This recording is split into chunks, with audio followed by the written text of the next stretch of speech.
നമസ്കാരം സുഹൃത്തുക്കളെ, രണ്ടുപേരുള്ള വിയോജിപ്പ് പ്രകടിപ്പിക്കാൻ വേണ്ടിയിട്ടാണ് ഞാൻ ഇന്ന് ഈ വീഡിയോ ചെയ്യുന്നത്. ഒന്നാമത്തെ വനിതാ യുവമോർച്ച എന്ന് പറയുന്ന ഈ പറഞ്ഞ BJPയുടെ ഭാഗമായ സ്ത്രീജനങ്ങളോട്, രണ്ടാമത് മൊട്ട ചാനൽ, നമ്മുടെ റിപ്പോർട്ടർ ചാനലിലെ അരുണിൻ്റെ ഏറ്റവും വലിയ ഒരു റിപ്പോർട്ടറായ TV പ്രസാദ്, ഇവർ രണ്ടുപേരെയുമാണ് ഞാൻ ഇന്നലെ ശ്രദ്ധിച്ചത്. അതായത് യുവമോർച്ച സ്ത്രീകളോട് ഞാൻ പറയട്ടെ, പണ്ടേ നമ്മൾ നമ്മുടെ ചെറുപ്പത്തിൽ പഞ്ചവത്സര പദ്ധതി എന്നാണ് പറയുന്നത്. അതായത് 5 വർഷമാണ് ഒരു ഗവൺമെൻറ്റിന് കാലാവധി ഉള്ളത്. കഴിഞ്ഞ 10 വർഷം കിട്ടിയിട്ട് അവർ എന്തൊക്കെയാണ് ചെയ്തതെന്ന് നമുക്ക് കൃത്യമായിട്ട് അറിയാവുന്ന കാര്യമാണ്. അവർ ചെയ്തതിൻ്റെ കൂടുതൽ കൊണ്ടാണ് ഈ പ്രാവശ്യം 35 സീറ്റിലേക്ക് ഒതുങ്ങേണ്ടി വന്നതും ഈ പറഞ്ഞ കോൺഗ്രസ് സർക്കാർ അധികാരത്തിലേറ്റതും 3 സീറ്റ് BJPക്ക് കിട്ടിയതും. ഇതെല്ലാം നമ്മൾ നോക്കേണ്ട കാര്യം തന്നെയാണ്. അതേപോലെ തന്നെ എനിക്ക് പറയാനുള്ളത്, പുതിയൊരു സർക്കാർ കയറി ശ്വാസം വിടാൻ പോലും അവർക്ക് സമയം കിട്ടിയിട്ടില്ല. എങ്ങനെയാണോ എന്തുത്തരമാണോ VV രാജേഷിന് നിങ്ങൾ കൊടുക്കുന്നത്, VV രാജേഷിന് ഓരോ ചോദ്യങ്ങൾ ചോദിക്കുമ്പോൾ VV രാജേഷ് എന്തുത്തരമാണ് കൊടുക്കുന്നത് നിങ്ങൾ ശ്രദ്ധിച്ചിട്ടുണ്ടാവും. അതായത് ഞങ്ങൾ കയറിയ ഉടനെ തന്നെ ഇതെല്ലാം ശരിയാക്കാവുന്ന പറ്റും, ഞങ്ങൾക്ക് സമയമുണ്ടല്ലോ, 5 വർഷം സമയമുണ്ടല്ലോ, 5 വർഷ കാലാവധി തരൂ, അപ്പോഴത്തേക്ക് ഞങ്ങൾക്ക് ചെയ്യാൻ പറ്റുന്നതൊക്കെ ഞങ്ങൾ ചെയ്തിരിക്കുമെന്ന് അദ്ദേഹം പറയുന്നത് പോലെ തന്നെ കോൺഗ്രസ് സർക്കാർ അങ്ങോട്ട് അധികാരമേറ്റിട്ട് ഏതാനും ദിവസങ്ങളെ ആയിട്ടുള്ളൂ, 1 മാസം പോലും തികച്ചാകുന്നില്ല. അതിന് മുമ്പേ ഇതെല്ലാം കൂടെ ചെയ്യാമെന്നൊന്നും ആരും പറയുന്നില്ല. ഞങ്ങളുടെ പദ്ധതി ഇതൊക്കെയാണ്, ഞങ്ങളിതൊക്കെ ചെയ്യാം എന്നവർ പറഞ്ഞിട്ടുണ്ട്. അത് ഇന്ന് കയറിയാണ് നാളെ ചെയ്യുമെന്ന് അവർ പറഞ്ഞില്ല. ജൂൺ 15 അല്ലെ മെയ് 15 തുടങ്ങുമ്പോൾ അന്ന് നിങ്ങളൊരു പ്രഹസനം നടത്തി, അത് വളരെ മോശമായിപ്പോയി. കാരണം മുഖ്യമന്ത്രിയുടെ സത്യപ്രതിജ്ഞ പോലും ചെയ്യുന്നതിന് മുമ്പ് അങ്ങനെ ഒരു പ്രഹസനം നടത്തിയത് മോശമായി. ഇപ്പം നമ്മൾ ചെയ്യുന്നതും അവർ അതിൻ്റെ ഒരു പടിയെന്ന നിലയിൽ ഓർഡിനറി ബസ്സുകൾക്ക് അനുവദിച്ചിട്ടുണ്ട്. അത് ഇനി 100 ദിവസം കൊണ്ട് അവരെന്തൊക്കെയാണ് അതിനകത്ത് പോരായ്മകൾ, എന്തൊക്കെയാണ് ഇനി നടത്തേണ്ടതെന്നൊക്കെ അവരതിനെക്കുറിച്ച് പഠിച്ച് തീരുമാനങ്ങൾ എടുക്കാനുള്ള സമയം അവർക്ക് കൊടുക്കണം. ഇനി ഇവർ ഈ പറഞ്ഞ 5 പദ്ധതികളിലൊന്നും, പ്രിയദർശന പദ്ധതികളിലൊന്നും, ഇന്ദിരാ ഗ്യാരണ്ടിയിലുള്ള കാര്യങ്ങളൊന്നും ഈ 5 വർഷം കൊണ്ട് ചെയ്തില്ല എങ്കിൽ നിങ്ങൾക്ക് വലിയൊരു ചാൻസാണ് അവിടെ കിടക്കുന്നത്. കണ്ടോ, ഈ 5 വർഷം അവർ ചെയ്യാവുന്ന കാര്യങ്ങളൊന്നും പറഞ്ഞില്ല. അന്ന് ഇലക്ഷന് വേണ്ടി പോരാടുന്ന സമയത്ത് നിങ്ങൾക്ക് ഇതെല്ലാം നിരത്തി അവരെ പ്രതിരോധിക്കാനുള്ള ഒരു അവസരം വന്ന് കിട്ടും. അതിനൊന്നും സമയം കൊടുക്കാതെ ഇവരെ കൊണ്ട് എല്ലാം ഇപ്പോഴേ നിർബന്ധിച്ച് ചെയ്യിപ്പിക്കുക എന്ന് പറയുന്നത് ബുദ്ധിമോശമാണെന്ന് എനിക്കതിനകത്ത് പറയാനുള്ളൂ. ഒരു കാരണവശാലും ഇങ്ങനെ ആവശ്യമില്ലാത്ത സമരങ്ങളിലൊന്നും പങ്കെടുത്തിട്ട് വെറുതെ ഉള്ള വില കളയരുത്. കാരണം പൊതുജനങ്ങൾ അതിൽ എന്തൊക്കെയാണ് ഈ പറഞ്ഞ പോലെ പിണറായി വിജയനോടും ഗോവിന്ദമാഷോടും ഒക്കെ അതിനടിയിലത്തെ റഹീമിനോടും ഒക്കെ അതിനടിയിലത്തെ കമൻസ് ഒന്ന് വായിച്ചു നോക്കാൻ പറയുന്ന പോലെ തന്നെ ഈ നിങ്ങളുടെ ഈ സമരത്തിനടിയിൽ വരുന്ന പൊതുജനങ്ങളായ സാധാരണക്കാരായുള്ളവരുടെ ഈ കമൻസ് ഒക്കെ ഒന്ന് വായിച്ചു നോക്കേണ്ട അത്യാവശ്യം തന്നെയാണ്. വീട്ടിൽ പോയിരുന്നൊരു സമയമുള്ളപ്പോൾ ഇതൊക്കെ കൂടി ഒന്ന് വായിച്ചു നോക്കേണ്ട അത്യാവശ്യം തന്നെയാണ്. വെറുതെ എന്തെങ്കിലും കേട്ട ഉടനെ എടുത്തു ചാടി ഇതുപോലുള്ള സമരങ്ങൾക്കൊന്നും പോവാതിരിക്കുക, ഉള്ള വില കളയാതിരിക്കുക എന്നാണ് എനിക്ക് നിങ്ങളോട് പറയാനുള്ളത്. കുറച്ച് സമയം കൊടുക്കുക അവർക്ക്. 1 മാസം പോലും തികയുന്നതിന് മുമ്പ് ഇതെല്ലാം കൂടി നടത്തിയെടുക്കാൻ അവർക്ക് ഗിമിക്കൊന്നും കാണിക്കാനില്ല, അവർക്ക് മാജിക്കൊന്നും അവർക്ക് അറിയില്ല.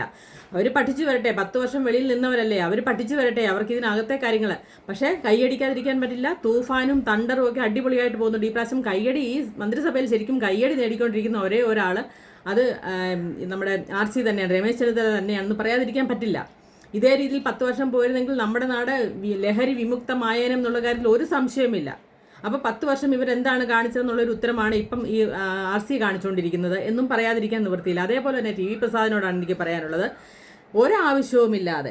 ഒരാവശ്യവുമില്ലാതെ കോലിട്ടിളക്കിയാണ് ഈ TV പ്രസാദ് ചെയ്യുന്ന പല വാർത്തകളും. ഈ TV പ്രസാദ് ചെയ്യുന്ന പല വാർത്തകളും വളരെയധികം ഈ പ്രതിഷേധാർഹമായ വാർത്തകളാണ് ചെയ്യുന്നത്. പലതിനും അവസാനം ഒരു അർത്ഥവുമില്ലാത്ത വാർത്തകളാണ് ചെയ്യുന്നതെന്നൊക്കെ പല വാർത്തകളും നമ്മൾ കണ്ടിട്ടുള്ളതാണ്. അതേപോലെ ഒരു വാർത്തയായിരുന്നു ഇന്നലെ കണ്ടത്. സിറ്റി ബസ് എന്ന് പറഞ്ഞിട്ട്, സിറ്റി സർവീസ് എന്ന് പറഞ്ഞ് സ്റ്റിക്കർ ഒട്ടിച്ചു എന്ന് പറഞ്ഞ് വലിയ ഒരു ഹൈഡഡ് ക്യാമറയൊക്കെ വെച്ച് അതിൽ കണ്ടുപിടിച്ച് അത് ഒട്ടിക്കുന്നതൊക്കെ കാണിച്ചത്.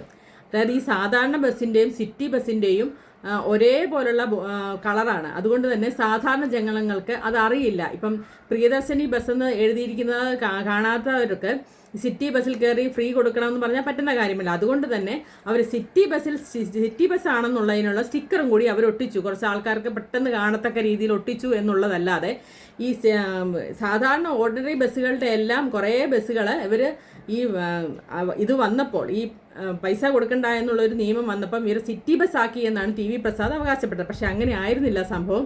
അത് ഇന്നൊക്കെ ആയിട്ട് മറ്റു പല ചാനലുകളും അത് പറയുന്നുണ്ട്. അതായത് സിറ്റി ബസ്സും രണ്ടും ഒരേ ബോഡി പാർട്സ് ഒരേ കളർ ആയതുകൊണ്ട് ആൾക്കാർക്ക് വ്യത്യസ്തത തിരിച്ചറിയാൻ വേണ്ടിയിട്ട് അവർ സിറ്റി ബസ് എന്ന് അതിൻ്റെ ഫ്രണ്ടിലും സൈഡിലും ഒട്ടിച്ചു എന്നുള്ളതാണ് സത്യാവസ്ഥ. ഇതൊക്കെ മറച്ചു വെച്ചിട്ടാണ് ടി വി പ്രസാദ് ഓടി നടന്ന് ഓരോരുത്തരെ കൊണ്ട് നെഗറ്റീവ് പറയിപ്പിക്കാൻ വേണ്ടി കഷ്ടപ്പെടുന്ന കാഴ്ചയൊക്കെ യൂട്യൂബ് എടുത്ത് നോക്കിയാൽ നമുക്ക് മനസ്സിലാവുന്ന കാര്യങ്ങളാണ്. അപ്പോൾ ഇങ്ങനെയൊക്കെയുള്ള ഗിമിക്കുകളും അല്ലെ ഇങ്ങനെയൊക്കെയുള്ള ഫൂളിഷ്നെസ് ഒക്കെ സ്പ്രെഡ് ചെയ്യാതെ നല്ല കാര്യങ്ങളൊക്കെ സ്പ്രെഡ് ചെയ്യാൻ വേണ്ടിയിട്ടൂടെ ഈ പറഞ്ഞ ചാനലുകൾ മത്സരിക്കണമെന്നാണ് എനിക്ക് പറയാനുള്ളത്. കാരണം എന്തൊക്കെയാണ് ഈ പണ്ടത്തെ സീരിയലൊക്കെ കാണുന്ന പോലെ തന്നെ അതിനകത്ത് എന്തൊക്കെയാണോ അതിനെക്കാട്ടിലും രസകരമായിട്ടുള്ള ഈ പറഞ്ഞ ക്ലൈമാക്സും ഒക്കെയാണ് ഈ ന്യൂസ് ചാനലുകൾ കണ്ടാൽ നമുക്ക് മനസ്സിലാവുന്നുള്ള കാര്യമാണ് എനിക്ക് പറയാനുള്ളത്. അപ്പോൾ പിന്നെ ഇന്നലെ ഹൈലൈറ്റ് ആയി നിന്നത് ബിന്ദു കൃഷ്ണയുടെ തലയിൽ പായസം വീണു.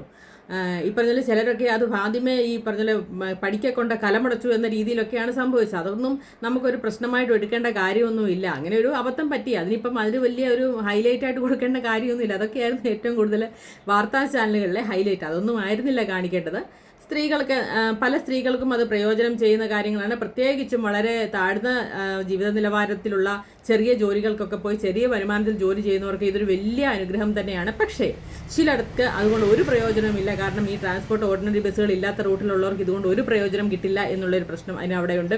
അതുപോലെ തന്നെ ഗവൺമെൻറ് സർവീസ് ഇല്ലാത്ത ഗവൺമെൻറ് ബസ്സുകളില്ലാത്ത റൂട്ടിലോടുന്ന സ്കൂൾ കുട്ടികൾ, കോളേജ് കുട്ടികൾക്ക് ഇവർക്കൊന്നും ഇതിൻ്റെ പ്രയോജനം കിട്ടില്ല എന്നൊരു അവസ്ഥയുണ്ട്. അതേപോലെ തന്നെ വികലാംഗരും ക്യാൻസർ രോഗികളും അതുപോലെ ഫിനാൻഷ്യലി ഒരുപാട് സ്ട്രഗിൾ ചെയ്യുന്ന കുറേ ആൾക്കാർ ആണും പെണ്ണും ഒക്കെ ആയിട്ട് നമ്മുടെ നാട്ടിലുണ്ട്. അവർക്കൊന്നും ഇതിൻ്റെ പ്രയോജനം കിട്ടില്ല എന്നുള്ള കുറച്ച് നെഗറ്റീവ്സ് ഒക്കെ അവിടെ ഉണ്ട്. അതൊന്നും ഹൈലൈറ്റ് ചെയ്യാതെ ഇതുപോലുള്ള കാര്യങ്ങളാണ് ഇവർ ഈ പറഞ്ഞ് പെരുപ്പിച്ചുകൊണ്ടിരിക്കുന്നത്. പക്ഷെ അത് ശരിയല്ല എന്നാണ് എൻ്റെ അഭിപ്രായം. നല്ലത് കണ്ടാൽ നല്ലത് എന്ന് തന്നെ പറയാനുള്ള ഒരു മനസ്സുകൂടെ നമുക്കുണ്ടാവണം. അപ്പോൾ എനിക്ക് വനിതാ യുവമോർച്ചയോടും ഈ പറഞ്ഞ ടി വി പ്രസാദിനോടും ചാനലുകാരോടും പറയാനുള്ളത് അതിലെ നല്ലതും കൂടി, അതായത് ഏതൊരു അച്ഛനെ തല്ലിയാലും രണ്ട് പക്ഷമുണ്ട് എന്ന് പറയുന്ന പോലെ നല്ലതും പറയണം ചീത്തയും പറയണം. ചീത്ത മാത്രം കണ്ടുപിടിച്ച് പറയാനിരിക്കുകയാണെങ്കിൽ ആ ചാനലിനെ നമുക്ക് വേറെ പേരുകളൊക്കെ വിളിക്കാൻ ഇഷ്ടം പോലെയുണ്ട്. അതുകൊണ്ട് അതല്ല ചെയ്യേണ്ടത്. എല്ലാ കാര്യങ്ങളും നല്ലതായിട്ട് തന്നെ കാണിക്കാനുള്ള മനസ്സോടെ നിങ്ങൾ കാണിക്കണമെന്നാണ് എനിക്ക് പറയാനുള്ളത്. അപ്പം വനിതാ യുവമോർച്ചയോടാണ്, അവർക്ക് അവസരം കൊടുക്കൂ. വി വി രാജേഷ് എങ്ങനെയാണോ തിരുവനന്തപുരത്ത് പ്രവർത്തിക്കുന്നത് അത് നിങ്ങൾ കാണൂ. അദ്ദേഹം എന്താണ് മറുപടി കൊടുക്കുന്നതെന്ന് നോക്കൂ. അതുപോലെ തന്നെയല്ലേ വി ഡി സതീശനും അദ്ദേഹത്തിൻ്റെ സമയം കൊടുക്കൂ. അദ്ദേഹത്തിനും ഒരു വിങ് ഉണ്ടല്ലോ, അവർ പഠിച്ച് കാര്യങ്ങൾ മനസ്സിലാക്കി ബാക്കി കാര്യങ്ങൾ കൃത്യമായിട്ട് ചെയ്യാനുള്ള അവസരം കൊടുക്കൂ. കഴിഞ്ഞ സുരേഷ് ഗോപി പറഞ്ഞതുപോലെ തന്നെ അവരെ അഭിനന്ദിക്കാൻ എന്തിനാണ് നിങ്ങൾ ഇത്തരം ആഭിമുഖ്യം കാണിക്കുന്നതെന്നാണ് എനിക്ക് നിങ്ങളോട് ചോദിക്കാനുള്ളത്. അപ്പോൾ ഇഷ്ടപ്പെട്ടെങ്കിൽ ലൈക്കും ഫോളോ ചെയ്യുക. ഇതാണ് എൻ്റെ അഭിപ്രായം. ഇനി നിങ്ങൾക്ക് എന്താണ് ഇതിലെ അഭിപ്രായം എന്ന് പറയുക, കമൻ്റായിട്ട് രേഖപ്പെടുത്തുക. നന്ദി.